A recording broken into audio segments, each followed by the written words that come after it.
एक बंदर था। वो पूरी तरह अकेला था। ना कोई साथी, ना कोई परिवार। वो धीरे धीरे जंगल में घूम रहा था। उसे बहुत भूख लगी थी, लेकिन जंगल में खाने को कुछ भी नहीं मिला। भूखा बंदर एक पेड़ पर छलांग लगाता है, लेकिन वहां भी कुछ नहीं था। अब दोपहर के 2:14 हो चुके थे, और बंदर अब भी भूखा था।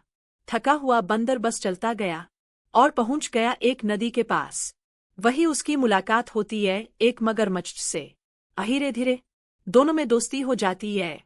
मगरमच्छ उसे मछली लाकर देता है, लेकिन बंदर शाकाहारी होता है। वो मछली खाने से मना कर देता है।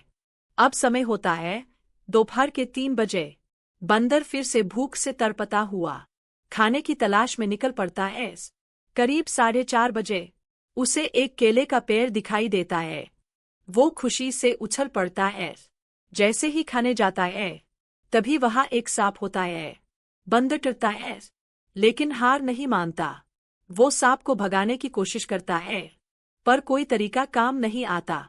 अब 5 बजने में थोड़ी ही देर बाकी थी, और बंदर की भूख अब बेकाबू हो चुकी थी।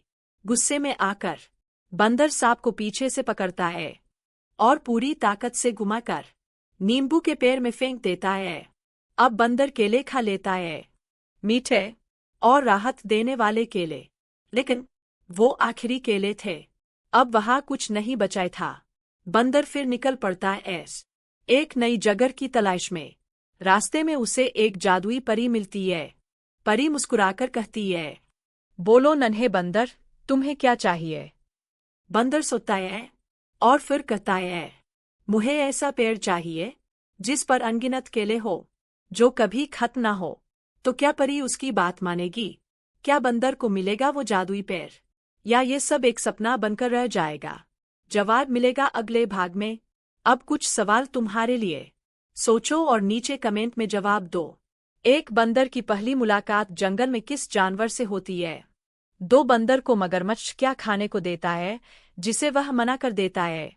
3 केले के पेड़ के पास कौन सा खतरनाक जानवर छिपा हुआ था? 4 बंदर ने सांप से कैसे छुटकारा पाया? 5 बंदर ने जादुई परी से आखिर में क्या मांगा? चैनल को सब्सक्राइब करना ना भूले। सब्सक्राइब कीजिए वीडियो।